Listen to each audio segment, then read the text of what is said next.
달러 원 환율이라고 하면 달러 가치도 중요하지만 이제 원화 가치를 살펴봐야 되잖아요. 그렇죠. 이제 원화에 대한 이제 기초 체력을 좀 점검을 해볼 필요가 있는데 우선 결론부터 말씀드리자면 2025년에도 원화는 좀 쉽지는 않을 것 같습니다. 네. 좀 약한 상태가 25년에도 좀 지속될 수 있다라고 생각이 되는데.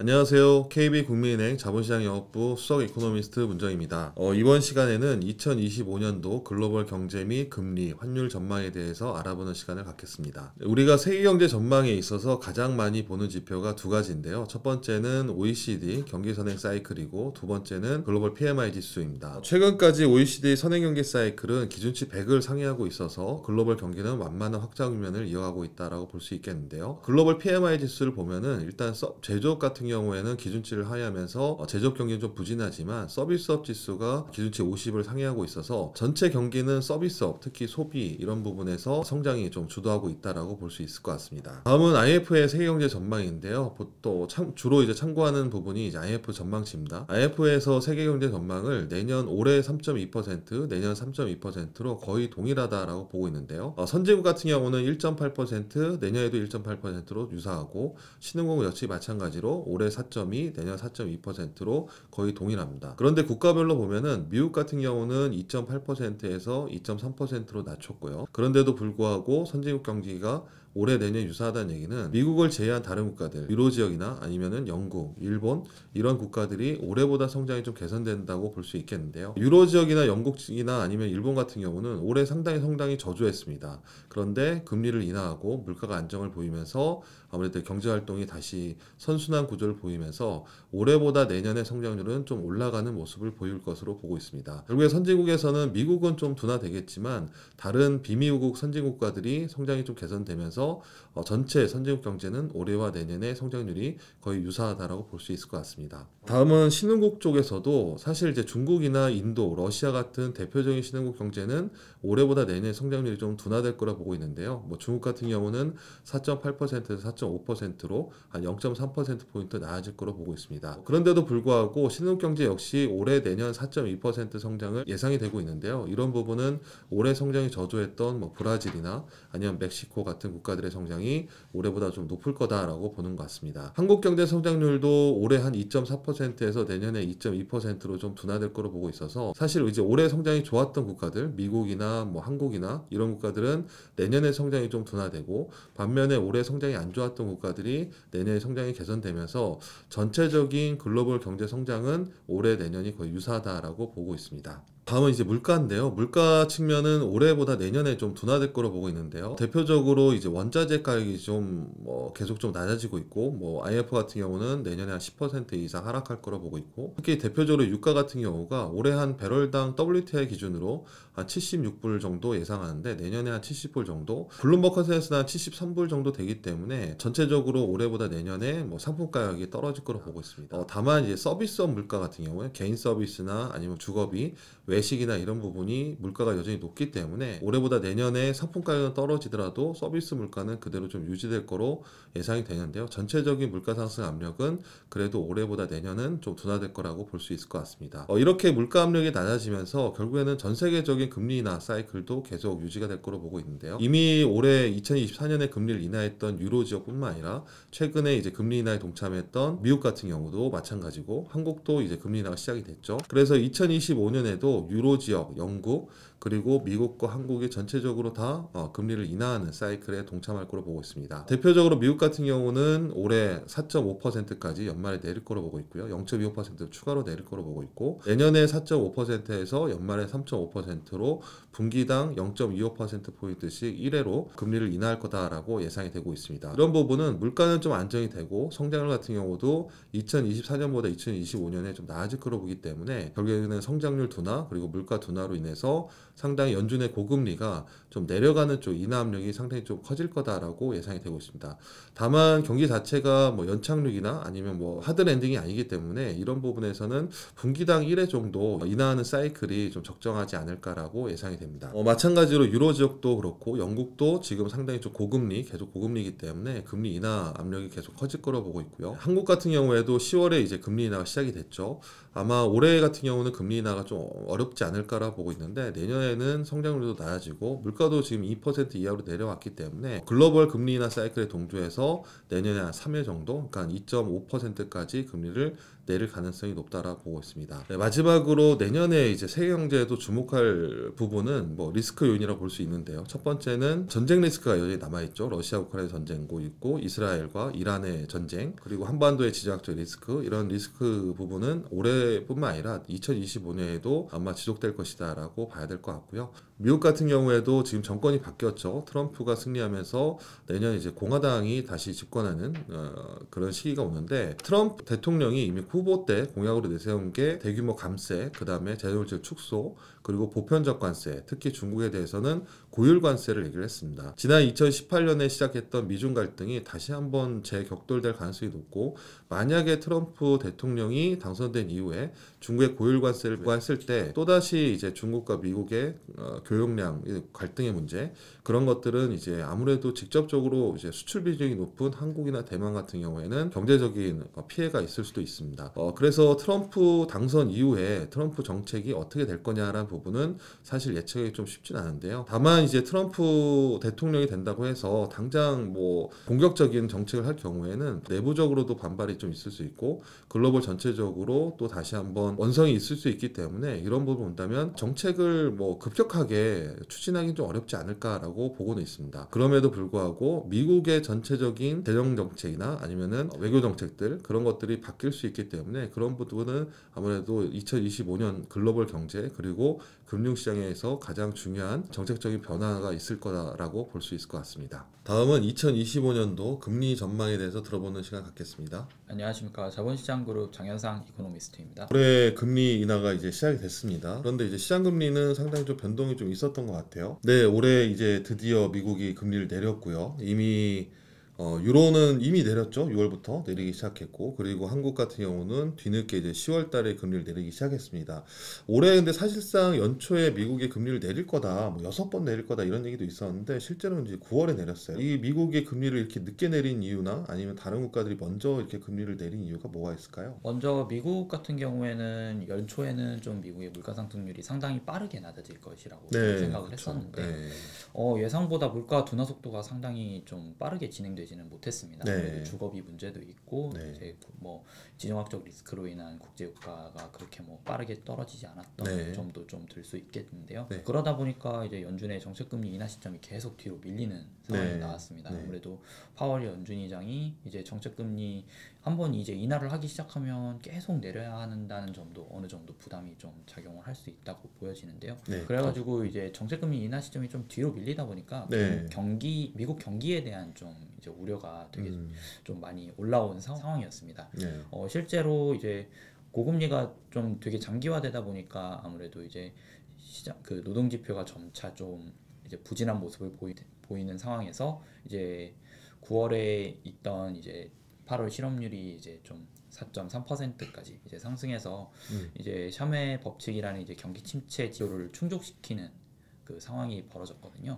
그러다 보니까 이제 좀 금리 인하에 대한 좀 목소리가 되게 커지다 보니까 이제 9월 FOMC에서 이제 정책 금리를 이제 50bp 인하하는 비컷을 단행을 하게 되었는데요.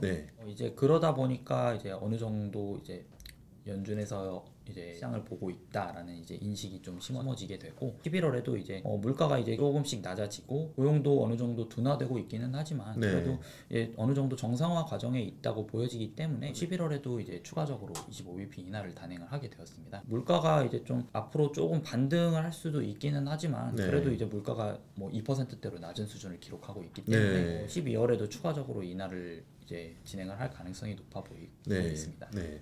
그 올해 같은 경우에 가장 이제 예측하기 어려웠던 게 고용이었던 것 같아요. 미국의 고용. 사실 지금 말씀하셨듯이 실제로 미국 고용이 이제 7, 8월부터 안 좋아지다가 다시 뭐 10월에 다시 높아졌다가 그런 이제 현상이 반복됐는데, 이제 앞으로 고용이 계속 안 좋아지면서 연준의 금리 인하 계속 된다라고 봐야 될까요? 고용 지표가 이제 계속 둔화되고 있는 상황임에는 맞는 말씀이시지만 그래도 고용이 그렇게 막 급격하게 둔화할 가능성은 조금 제한적이라고 네. 생각을 하는데요. 네. 이번 10월에 발표됐던 고용 지표도 비농업 고용자 수가 12,000명밖에 증가를 하지 못했지만 이 같은 경우에는 어느 정도 허리케인이나 뭐 파업과 그쵸. 같은 일시적인 네. 요인이 많이 반영되었기 때문에 네. 고용 지표가 부진한 상황인 거는 맞지만 그렇게 막 급격한 속도로 이제 마이너스 뭐 그런 쪽으로 뭐 이제 확 내려갈 가능성은 조금 제한적이라고 보기 때문에 네. 그리고 이제 대통령 선거가 종료된 만큼 이제 기업들이 다시 이제 정책 불확실성이 완화되고 그런 측면에서 기업들이 다시 투자를 늘릴 것이기 때문에 네. 고용 지표가 둔화를 하더라도 그렇게 빠른 속도로 둔화할 가능성은 좀 낮다고 생각하고 있습니다. 그렇다면 이제 미국이 워낙 중요하잖아요. 2025년도에 지금 말씀하신 대로 경기가 그렇게 나쁘지 않다면, 근데 시장은 연준이 금리를 계속 내릴 거라 보고 있잖아요. 네. 근데 경기가 나쁘지 않은데 금리를 내릴 만한 명분이 있을까요? 이제 경기가 뭐 많은 분들이 좀 질문을 주시는 내용이기는 한데 네. 미국 같은 경우에는 이제 고금리가 워낙 이제 5.5%였던 이제 그 정책 금리가 이제 워낙 높은 금리가 오래 지속이 되었기 때문에 네. 이제 기업들의 좀 부담이 상당한 편이기도 하고요. 네. 그렇다 보니까 좀 지금 금리 이제 미국 정책 금리가 이제 4.75%이긴 하지만 아직도 좀 금리가 좀 제약적인 그 수준에 머무르고 있는 상황이거든요. 네. 보통 일반적으로 미국에 알려져 있는 중립금리라고 이제 여겨지는 그 적절한 수준의 이제 정책 금리가 3.25에서 3.5%라고 이제 인식이 되고 있는데 아무래도 거기까지는 조금 완만한 속도로 정책 금리를 인하를 해야 어느 네. 정도 미국이 경기가 좀 좋은 상황임에도 이제 통화 정책 같은 경우에는 어느 정도 이제 좀 경제에 주는 시차도 있다고 이제 여겨지기 때문에 완만하게 금리를 인하해야 좀 미국 경제가 이제 연착륙에 진입할 수 있다고 생각하고 있습니다. 네. 그러면 다음으로 미국의 트럼프가 됐잖아요. 트럼프가 대표적 공화당이고 저금리지만 사실 감세와 관세 얘기 나오면서 실제로 미국의 물가가 다시 좀 오를 수 있다. 이렇게 되면은 이런 얘기가 있고, 그러면 파월 의장이나 연준도 금리를 못 내리는 거 아니냐라고 했는데, 트럼프 당선과 연준의 금리나 경로에 어떤 영향이 미칠까요? 트럼프 같은 경우에는 아무래도 이제 뭐 저금리를 본인이 주장을 하고 있기는 하지만 그 수석님이 말씀하신 대로 관세 부과, 특히 보편적 관세 부과가 조금 물가에 미치는 영향이 상당한 것으로 알려져 있습니다. 아무래도 이제 모든 국가에 이제 뭐 10% 포인트 그렇죠. 이상 네. 관세를 부과한다고 하면 미국으로 들어오는 모든 수입품에 대한 이제 물가 그렇죠. 가격이 다 오르는 가격이 거죠. 다 오르기 때문에 아무래도 이제 그 미국 물가에 주는 영향이 상당할 것으로 보고 있는 상황인데요. 네. 뭐 그 정책이 도입되는 시점이 이제 언제인지 알 수 없기 때문에 그거에 대한 이제 좀 파급 효과가 어떻게 되는지 뭐 그것까지 이제 뭐 자세하게 얘기해 드리기는 조금 이제 무리가 있다고 생각을 하지만 네. 아무래도 이제 그게 그 보편적 관세가 이제 도입된다고 하면은 그 경우에는 이제 연준의 정책 금리가 조금 이제 기존에는 이제 좀 분기별로 1회 정도 인하한다고 예상을 하고 있지만 그 인하 속도가 조금 느려질 수 있거나 아니면은 뭐 이제 지금 4회로 예상되는 이제 그 정책금리 인하 횟수가 3회로 줄어들 수 있는 네. 뭐 그럴 가능성을 충분히 이제 대비를 해야 네, 할 거라고 네. 생각하고 트럼프가 되고 나서 이제 언제 관세를 시작할 거냐. 근데 아무래도 관세를 하는 것도 기업들 입장이나 수입 쪽에서는 또 부담이 클 거예요. 그래서 그 시점도 있고 그 정책 효과도 나타나는 시점이 언제인지 모르기 때문에 사실 내년에 사회일 것인지 또 그 외에 미국 경제도 안 좋아질 수도 있잖아요. 또 나빠질 수도 있기 때문에 이제 그런 것도 좀 고민스러운 그 부분이라고 봐야 될 것 같아요. 그러면 이렇게 미국이 금리를 4번 정도 내린다고 보는데 물론 그 이하가 될 수도 있고 한국은 내년 금리 어떻게 될까요? 기준금리는? 한국 같은 경우에는 이제 뭐 그 올해 10월에 이제 네. 기준금리 처음으로 이제 그쵸. 인하를 하기 시작을 했는데 아무래도 기준금리를 이제 뭐 기본적으로 2025년에는 이제 1, 2, 3분기에 한 번씩 인하를 해가지고 이제 최종금리 2.5%에 도달을 할 것으로 생각을 하고 있는데요. 그 이유에 대해서는 우선 한국 경제가 그렇게 뭐 좋다고 이야기하기가 쉽지 않은 상황이에요. 반도체 중심으로 올해는 그래도 수출이 되게 좋은 편이었는데 네. 아무래도 이제 수출이 좀 피크아웃을 하고 좀 내려오는 경향이 있는 데다가 네. 내년에는 뭐 그 수출을 이제 다른 쪽에서 이제 메워줘야 하는데 뭐 정부 지출도 그렇고 아무래도 민간 소비 내수가 그렇게 수출을 모두 커버하기에는 조금 어렵다라고 네. 생각을 하고 있거든요. 그래서 경제 성장을 하회하는 수준의 성장을 보여줄 가능성이 높다고 생각을 하고요. 네. 그렇게 될 경우에는 뭐 이제 기준금리를 뭐 점진적으로 인하를 하는 식으로 생각을 할 수 있는데 뭐 물가 같은 경우에도 마찬가지로 좀 뭐 한국은행의 물가 목표인 뭐 2%를 하회할 가능성이 매우 높아졌기 때문에 네. 이제 물가 측면에서는 이제 그렇게 이제 기준금리를 인하를 이제 저해할 요인은 좀 제한적이라고 볼 수가 있습니다. 다만 이제 좀 문제가 되는 거는 이제 뭐 계속 이제 이야기가 나오는 금융 안정에 좀 문제가 좀 있는 네. 상황입니다. 네. 아무래도 가계대출 규모가 증가 규모나 속도가 네. 아직까지는 조금 이제 계속 좀 되게 빠른 속도로 가계대출이 그 증가를 하고 있는 상황이거든요. 네. 물론 정부의 이제 규제책이 계속 도입이 되고 그게 좀 정부의 의지가 좀 강력하기 때문에 네. 어느 정도 이제 가계대출이 증가하는 속도가 좀 둔화가 되고 있기는 한데 이제 시중은행 같은 경우에 대해서는 이제 가계대출 증가하는 속도가 상당폭 둔화된 상황이에요. 근데 이제 시중은행의 이제 대출이 좀 어려워지자 이제 지방은행이나 뭐 제2금융권 네. 중심으로 좀 가계대출이 여전히 증가하고 있는 상황이거든요. 네. 이제 뭐 그것까지 이제 계속 규제가 들어가기는 하겠지만 네. 이제 아무래도 가계대출에 대한 부작용도 어느 정도 있는 상황이기 때문에 빠르게 금리를 인하하는 거는 조금 어려울 것 같고 네. 이제 그거를 감안을 해서 이제 좀 분기별로 이제 1회씩 인하를 할 것으로 예상을 하고 있습니다. 네. 마지막으로 그러면 내년에 아마 금리 인하 쪽으로 많이 보고 있잖아요. 네. 뭐 미국은 4회, 한국은 뭐 3회 이런 식으로 이렇게 되지 않을 뭐 리스크 아니면은 그럴 만한 요인, 그러니까 덜 내리거나 네. 아니면 더 많이 내리거나 이런 뭐 수급적인거나 이런 리스크 요인이 있을까요? 네, 우선 먼저 미국 쪽에 대해서 간략히 설명을 드리려고 하는데 미국 같은 경우에는 아무래도 트럼프 대통령의 네. 이제 좀 정책 불확실성이 가장 큰 요인이 될 거라고 네. 생각을 합니다. 미국 이제 트럼프 대통령이 이제 어느 정도의 정책을 이제 진행을 할지는 잘 뭐 알 수는 없겠지만 뭐 트럼프 대통령이 관세나 뭐 재정 지출을 뭐 크게 늘린다든가 뭐 그런 식의 그 정책을 좀 하게 될 경우에는 아무래도 이제 좀 재정 적자로 인한 국채를 되게 많이 발행을 할 것으로 네. 예상이 되기 때문에 네. 아무래도 시장 금리 측면에서는 조금 상방 리스크가 상당히 커지는 네. 요인이 될 수도 있을 것 같고요.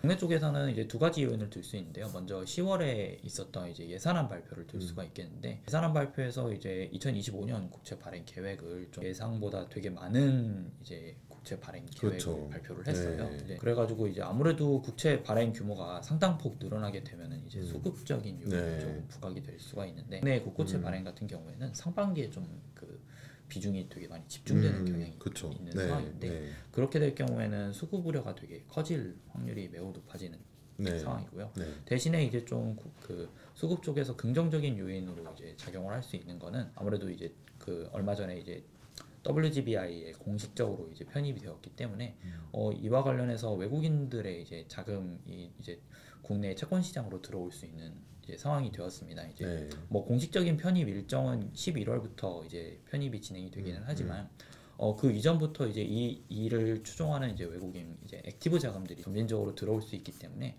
수급 측면에서는 하반기부터 이제 조금 긍정적인 요인으로 작용할 수 있을 것 같습니다. 네.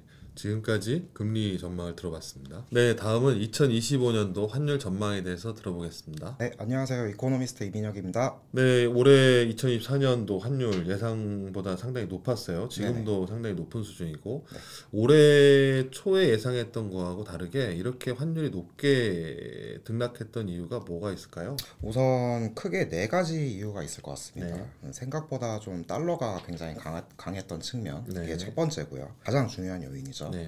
그리고 두 번째는 뭐 지정학적 리스크, 그리고 세 번째는 뭐 일본 엔화나 중국 위안화의 약세, 그리고 마지막 네 번째는 좀 이렇게 수급적인 측면, 네. 이렇게 나눠볼 수 있을 것 같은데 우선 올해 전반적으로 달러가 강했던 원인은 사실 앞서도 말씀드렸지만 연준 통화 정책에 대한 불확실성도 상당히 컸고요. 네. 미국 경제도 상당히 괜찮았습니다. 그렇죠. 상반기까지요. 물론 이제 하반기부터는 점점 이제 고용 지표도 둔화되고 연준도 금리를 내리면서 그때를 기점으로 좀 달러가 약해지는가 싶더니만 오히려 이제 9월에 빅컷을 하고 나서 미국 장기 금리가 올랐고요.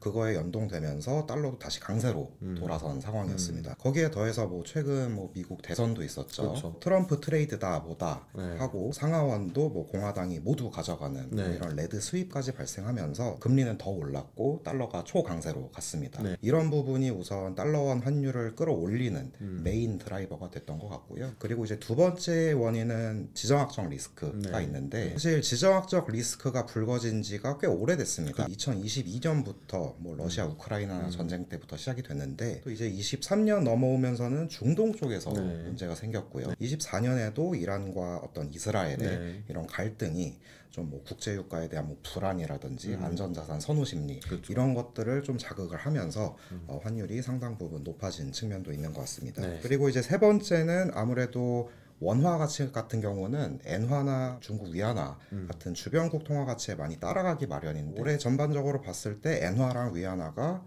강해지지 못했어요. 오히려 좀 상대적으로 약한 모습이었는데 뭐 중국 같은 경우는 뭐 앞서도 말씀드렸지만 경기가 상당히 안 좋았고요. 계속 중국 인민은행 쪽에서도 뭐 금리를 내렸고 그에 반면에 이제 뭐 엔화 같은 경우는 올해 뭐 2번이나 금리를 올리기는 했었지만 그렇죠. 아무래도 이제 엔화 환율의 가장 메인 드라이버라고 할 수 있는 그 미일 장기 금리 차가 올해 상반기까지도 상당폭 벌어지면서 엔화가 좀 상당히 약해졌던 그런 측면이 있는 것 같습니다.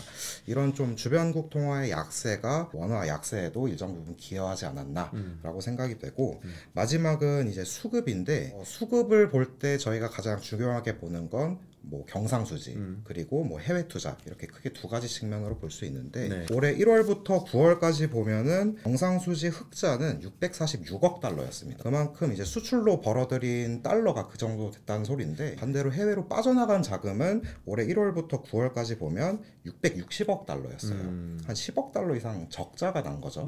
해외로 빠져나간 건데 이렇게 이제 달러 공급보다 달러 좀 수요가 더 많아지면서 이런 부분도 환율 상승에 기여하지 않았나 라고 생각이 됩니다. 달러 수요는 주로 어디서 나오는 건가요? 달러 수요 같은 경우는 해외 투자가 발생하면은 달러 수요가 커진다라고 볼 수 있는데 해외 투자에 여러 종류가 있죠. 뭐 직접 투자도 있고 증권 투자도 있고 증권 투자 안에는 뭐 채권 투자, 주식 투자 이렇게 있는데 가장 큰 영향을 미친 건 주식 투자입니다. 서학개미. 그렇죠. 뭐 서학개미도 있었지만 아무래도 이제 우리나라 가장 큰 손이라고 볼 수 있는 국민연금에서도 좀 해외 주식 포트폴리오 비중이 상당히 늘어났어요. 이런 부분이 전반적으로 해외 주식 투자에 대한 수요를 많이 끌어올린 측면이 있고 이런 부분이 또 이제 달러 수요로 이어지면서 환율 상방에 기여한 것으로 보입니다. 네, 그러니까 수출이 좋아서 많이 벌었지만 실제로 돈은 여기서 돌지 않고 해외 저축으로 투자로 나갔다라는 부분이 아까 지금 말씀하신 것처럼 10억 달러 적자가 났다는 부분은 그만큼 수요가 더 많았다고 봐야 되는 거고 그건 이제 환율 상승 요인이 되겠죠. 최근에 보면은 가장 중요한 이제 수급적인 부분이 환율에 좀 뭐 큰 영향을 미치지 않았나라고 봐야 될 것 같습니다. 다음은 이제 내년 이제 전망을 들어봐야죠. 지금 환율이 1,280원대인데 내년에 원달러 환율이 어떻게 될 거냐 가장 중요하겠죠. 어떻게 전망하나요? 우선 올해 연말 같은 경우는 지금 며칠 전에 1,400원 갔다 오고 이제 좀 조정이 돼서 1,380원대까지 내려오기는 했는데 연말까지는 조금 더 상방을 열어둘 필요는 있는 것 같습니다. 아직 뭐 트럼프 정책에 대한 좀 불확실성이 상당히 큰 상태이기 때문에 트럼프 이제 당선인의 어떤 발언에 따라서 달러가 다시 강세로 돌아설 수도 있고요. 그렇게 되면 환율도 튈 수 있다라고 생각이 됩니다. 하지만 아무래도 이제 미국 대선 그리고 11월 FOMC 같은 대형 이벤트가 끝났고 또 12월에는 연준도 추가적인 또 금리 인하를 할 수 있다라고 생각이 되기 때문에 거기에 맞춰서 달러도 약해지면 환율도 내려갈 거라고 생각이 됩니다. 또 이제 중요한 건 2025년이잖아요. 이제 달러 원 환율이 어떻게 되는가인데 사실 이제 달러 원 환율이라고 하면 달러당 원화의 가치입니다. 그러니까 달러가 약해지면 환율도 뭐 전반적으로 내려간다고 볼 수 있고요. 글로벌리 달러가 강해지면 환율도 오른다라고 볼 수 있는데 그렇다면 이제 25년에 가장 중요한 건 달러의 가치겠죠. 이제 달러 가치라고 하면 보통 뭐 달러 인덱스 DXY라고 많이 하는데 달러 인덱스의 가장 설명력이 높은 변수는 지금까지 추세로 봤을 땐 미국과 다른 주요 국가들의 금리 차입니다. 그러니까 미국 금리가 다른 나라 국가들 금리보다 상대적으로 더 낮아지면 금리 차가 좁혀지는 거고 그렇게 되면 달러도 약해지겠죠. 그리고 반대면 뭐 달러가 다시 강해질 수도 있고요. 사실 뭐 아까도 뭐 금리 전망 때 말씀드렸지만 지금 미국 연준 금리가 4.75%인데 뭐 내년 말까지 뭐 3.5%라고 가정을 하면은 총 125bp 내리는 거잖아요. 물론 이제 유로 20이나 영국 BOE도 금리를 내리긴 할 겁니다. 하지만 연준보다는 조금 더 빠른 시점부터 인하를 시작했기 때문에 내년에는 연준보다 그 금리 인하폭이 클 것 같지는 않고요. 그리고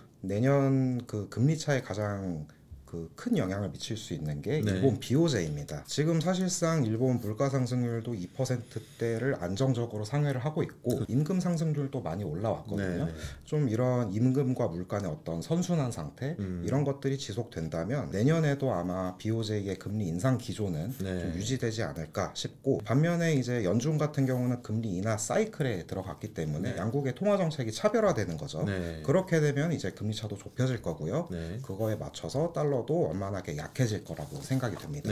미국보다 다른 국가들의 금리 인하 폭이 덜할 거고 거기에 일본은 금리를 올리니까 미국과 다른 비미국의 금리 차는 좁혀질 거다. 달러 약세다. 네, 거죠. 맞습니다. 방금 이제 달러가 25년에는 완만하게 좀 약해질 거다라고 네네. 말씀드렸으니까 달러원 환율도 그 방향에 따라서 아래쪽으로 보는 게 맞다라고 생각이 됩니다. 올해 수준보다는 내년에는 조금 더 낮아질 것 같아요. 근데 아까도 말씀드렸다시피 달러 원 환율이라고 하면 달러 가치도 중요하지만 이제 원화 가치를 살펴봐야 되잖아요. 그렇죠. 이제 원화에 대한 이제 기초 체력을 좀 점검을 해볼 필요가 있는데, 우선 결론부터 말씀드리자면 2025년에도 원화는 좀 쉽지는 않을 것 같습니다. 좀 약한 상태가 25년에도 좀 지속될 수 있다라고 생각이 되는데 이유는 총 세 가지입니다. 첫 번째 이제 국내 경기적인 측면이 있고, 두 번째는 뭐 중국이라든지 어떤 뭐 중동 같은 대외적인 리스크, 그리고 세 번째는 아까도 말씀드렸던 수급. 그렇죠. 이게 있는데 첫 번째 우선 국내 경기 측면부터 말씀드리자면 수출은 올해를 좀 피크로 해서 내년부터는 점점 꺾일 거다라고 생각이 되고, 아무래도 뭐 기저효과도 있으니까요. 그렇게 되면은 경상수지 흑자도 좀 더 줄어드는 거고요. 그렇게 되면은 또 이제 달러 공급은 줄어드는 거기 때문에 이게 또 이제 수급에 영향을 미칠 수 있겠죠. 이게 우선 첫 번째 원화 약세 요인이라고 생각이 되고, 두 번째 대외적인 리스크인데 중동 리스크는 꽤 해소되기는 좀 어렵지 않을까. 사실 이렇게 뭐 전쟁이 조기에 종료되기도 힘들고 아직 러시아 우크라이나 전쟁도 뭐 장기화되고 있기 때문에 이런 측면에서 위험 자산이라고 볼 수 있는 좀 원화에는 부정적이지 않을까 생각이 되고, 그리고 내년에 또 중국이 문제입니다. 올해도 이미 5% 성장을 달성하기가 어려운데 최근 뭐 IMF 전망 보면은 2029년에는 3%까지 떨어진다는 소리가 나오고 있어요. 그만큼 이제 부동산 경기도 안 좋고 뭐 내수 회복 이런 것도 지연이 되고 있기 때문인데 거기다가 이제 최근에 트럼프까지 당선이 됐죠. 트럼프가 이제 또 당선이 되게 되면은 또 이제 중국과 미국의 어떤 갈등이 다시 불거지면서 관세 전쟁 이런 것들이 발생할 수도 있고, 그렇게 되면은 위안화도 평가 절하 압력을 받을 수도 있습니다. 과거 실제로 이제 트럼프 행정부 1기 시절 때 2018년, 19년 그 무렵이었는데 이제 미중 무역 갈등이 심해지다 보니까 위안화도 상당히 약해졌어요.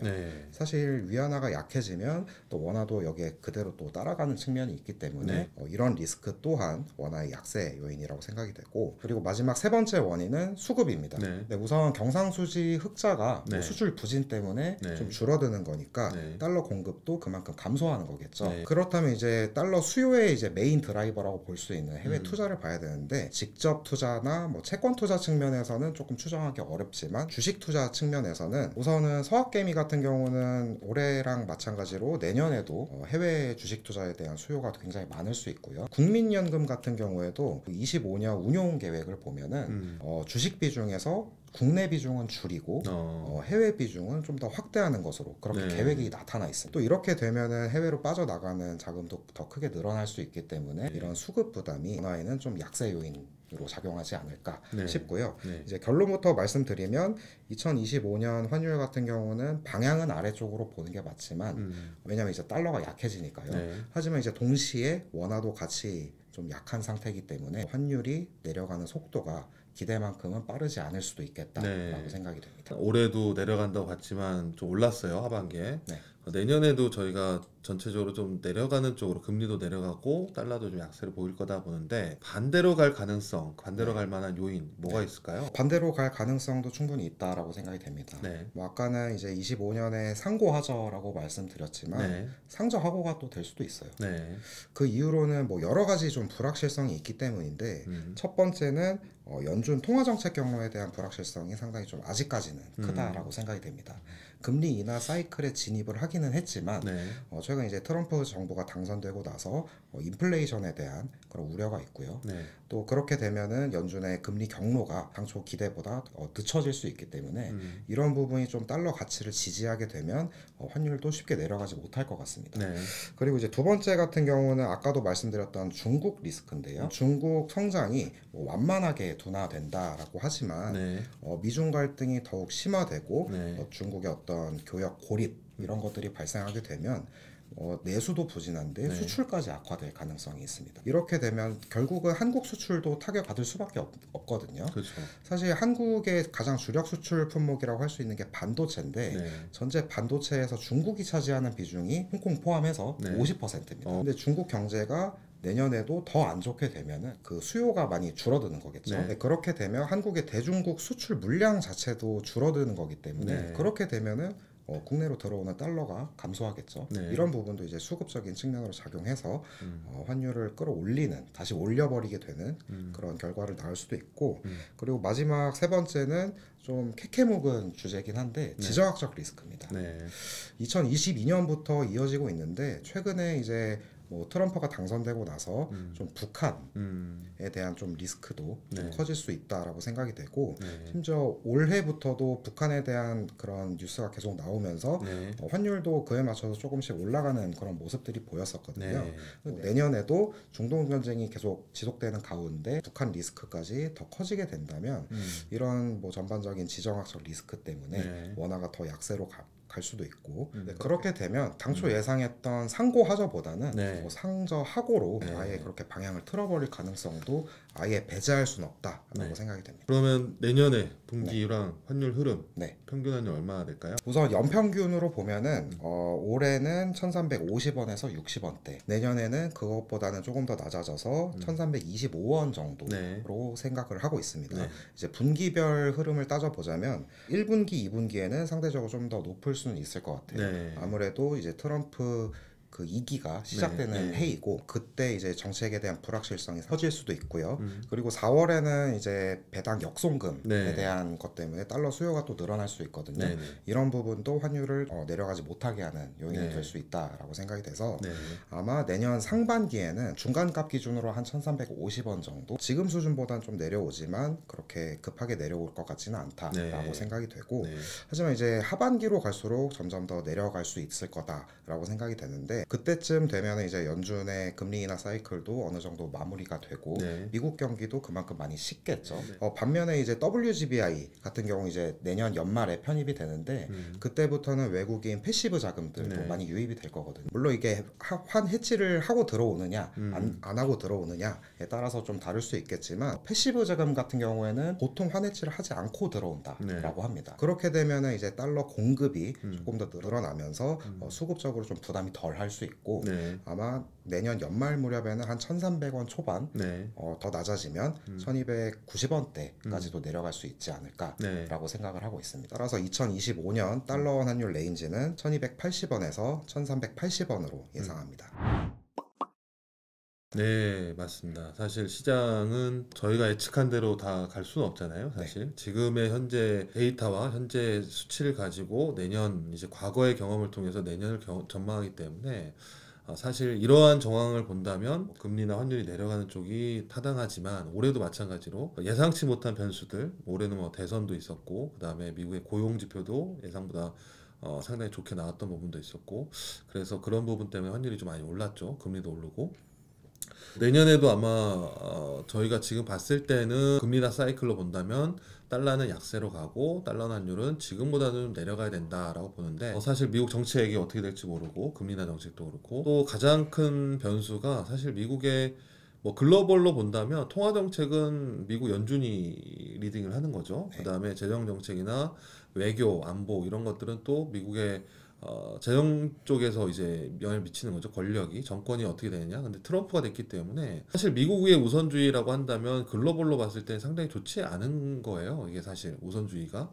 왜냐면 다른 나라들 다 배제한다는 거기 때문에 거기다가 이제 트럼프 대통령이 또 관세 얘기를 또 꺼냈기 때문에 사실 2018년과 비슷한 거 아니냐라는 의견도 나오고 있어서 이런 부분이 사실 예측하기 좀 어려운 부분이긴 합니다. 그래도 지금의 우리 성장 경로나 아니면은 물가, 뭐 금리 이런 걸로 봤을 때는 전체적으로 내년은 금리나 아니면 환율은 좀 내려가는 쪽으로, 다만 예상치 못한 변수 때문에 내려가는 쪽은 제한적일 수도 있다라고 보는 게 맞는 것 같습니다. 네, 지금까지 2025년도 글로벌 경제 그리고 금리, 환율 전망에 대해서 알아보는 시간이었습니다. 감사합니다.